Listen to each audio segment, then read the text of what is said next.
हम तो छोटे से लोग थे, हमें तो चुनाव लड़ना नहीं आता था। और चुनाव लड़ने के लिए पैसा चाहिए, गुंडे चाहिए, आदमी चाहिए।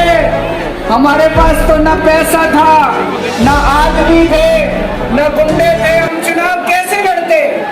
पर वो बार बार कहते थे चुनाव लड़के दिखाओ, चुनाव लड़के दिखाओ।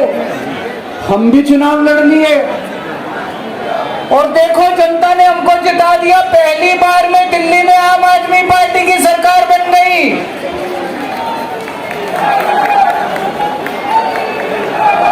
देश के अंदर हमने 2013 में चुनाव हुए थे, देश के अंदर साबित कर दिया ईमानदारी से चुनाव लड़े भी जा सकते हैं और ईमानदारी से चुनाव जीते भी जा सकते हैं। जब हम चुनाव लड़े थे उन दिनों में तो ये कहते थे सारे पार्टी वाले, अरे इनकी तो जमानत जब्त होगी, केजरीवाल की जमानत बच जाए चाहे। पहली बार में सरकार बन गई थी दिल्ली के अंदर हमारी 49 दिन की सरकार। ईमानदारी से चुनाव लड़े थे हम, हमारे पास कोई पैसा नहीं था, कोई आदमी नहीं था, ईमानदारी से चुनाव लड़े थे। देश में साबित कर दिया कि ईमानदारी से चुनाव लड़े जा सकते हैं।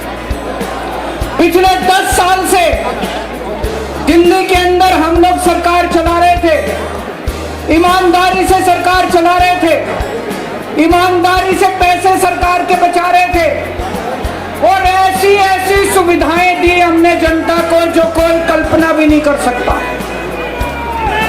बिजली 24 घंटे कर दी, बिजली फ्री कर दी, बिजली पानी फ्री कर दिया, महिलाओं के लिए बसों का किराया मुफ्त कर दिया, बुजुर्गों के लिए तीर्थ यात्रा कर दी, शानदार अस्पताल मोहल्ला क्लिनिक बना दिए, लोगों का इलाज मुफ्त कर दिया, शानदार स्कूल बना दिए, लोगों की शिक्षा शानदार कर दी, बच्चों को भविष्य दे दिया।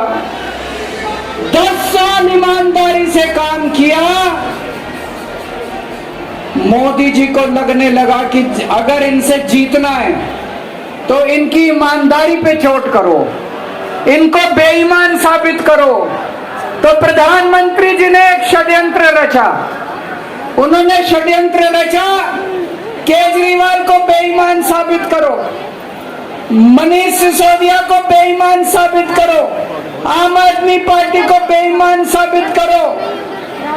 और षड्यंत्र रच के इन्होंने हमारे सारे बड़े बड़े नेताओं को एक एक करके जेल में डाल दिया। दोस्तों, अब हम जेल से बाहर आ गए और जेल से बाहर आने के बाद मैंने इस्तीफा दे दिया।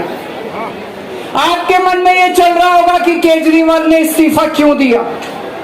मैंने इस्तीफा इसलिए दिया क्योंकि मैं ये सब करने के लिए, गंद करने के लिए नहीं आया था, मैं भ्रष्टाचार करने के लिए नहीं आया था, मैं सत्ता का लालच, सत्ता की भूख नहीं है मेरे को सीएम की कुर्सी की भूख नहीं है। मैं पैसे कमाने नहीं आया, पैसे कमाने होते इनकम टैक्स कमिश्नर की नौकरी करता था, उस नौकरी में जितने करोड़ों रुपए चाहता मैं कमा सकता था।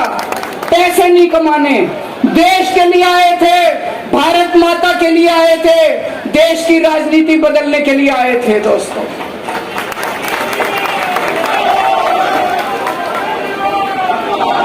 इन नेताओं को फर्क नहीं पड़ता, इन नेताओं की मोटी चमड़ी है, इनके ऊपर जितने मर्जी आरोप लग जाए, इन नेताओं को फर्क नहीं पड़ता। दोस्तों, मैं नेता नहीं हूं, मेरी मोटी चमड़ी नहीं है, मेरे को फर्क पड़ता है। मेरे पर जब ये कीचड़ फेंकते हैं बीजेपी वाले, मेरे को जब ये चोर कहते हैं, मेरे को जब ये भ्रष्टाचारी कहते हैं, मेरे को जब ये गाली देते हैं, मेरे को फर्क पड़ता है। आज मैं बहुत दुखी हूं, आज मेरी आत्मा पीड़ित है, मैं अंदर से बहुत दुखी हूं और इसीलिए मैंने इस्तीफा दिया। मैंने अपनी जिंदगी में केवल इज्जत कमाई है, मैंने अपनी जिंदगी में केवल ईमानदारी कमाई है। मेरे बैंक में कोई पैसा नहीं है, मेरी पार्टी के बैंक में कोई पैसा नहीं है, मैंने केवल इज्जत कमाई है। आज 10 साल के बाद जब मैंने इस्तीफा दिया है, थोड़े दिन में मैं सीएम का बंगला छोड़ दूंगा, आज दिल्ली के अंदर मेरे पास घर भी नहीं है रहने के लिए। मेरे को कई लोग कहते हैं कैसा आदमी है यार तू, 10 साल राजनीति करी, 10 साल सीएम रह गया, 10 साल में तो 10 कोठियां बन जाती, 10 घर बन जाते, 10 प्लॉट बन जाते। मैंने कुछ नहीं कमाया 10 साल के अंदर, केवल आपका आशीर्वाद कमाया, आपका प्यार कमाया है 10 साल के अंदर। और उसी प्यार का नतीजा है आज जब मैं घर छोड़ूंगा, मेरे पास इतने लोगों के फोन आ रहे हैं, इतने लोगों के मैसेज आ रहे हैं, जी मेरा घर ले लो, मेरा घर ले लो, मैं किराया नहीं लूंगा, मेरा घर ले लो। मैं आज सब लोगों का शुक्रिया अदा करता हूं। अभी श्राद्ध चल रहे हैं, श्राद्ध खत्म होने के बाद जैसे ही नवरात्रे शुरू होंगे, मैं सीएम आवास छोड़ दूंगा और आप में से ही किसी के घर आके मैं आपके साथ रहना से चालू कर दूंगा।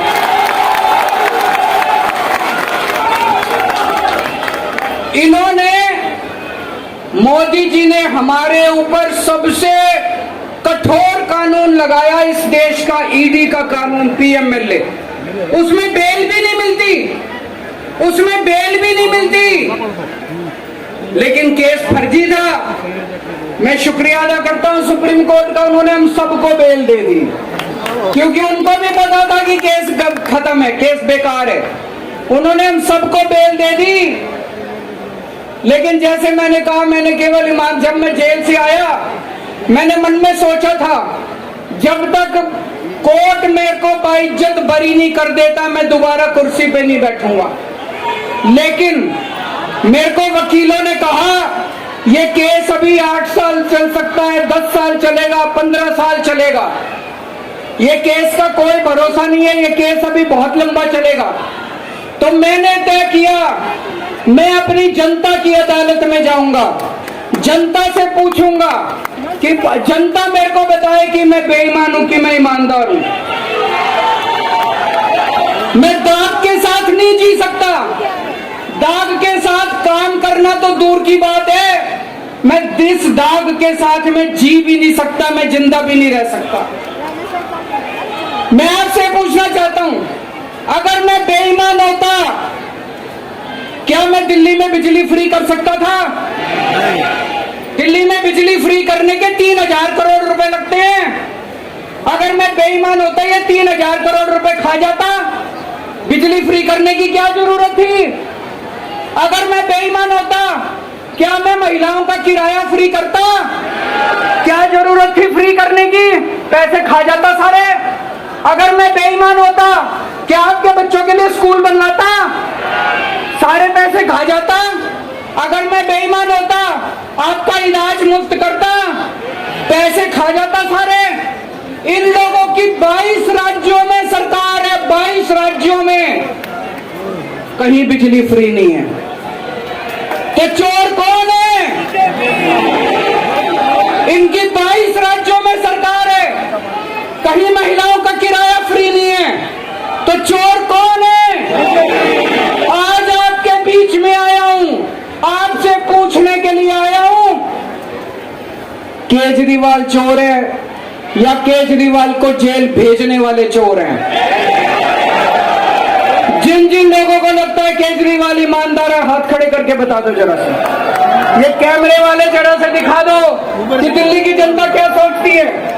जिन जिन लोगों को लगता है कि मोदी जी ने केजरीवाल के खिलाफ गंदा राजनीतिक षड्यंत्र रचा था, जिन जिन लोगों को लगता है कि मोदी जी ने केजरीवाल के खिलाफ बहुत बुरा षड्यंत्र रचा था, हाथ खड़े कर दो सब लोग।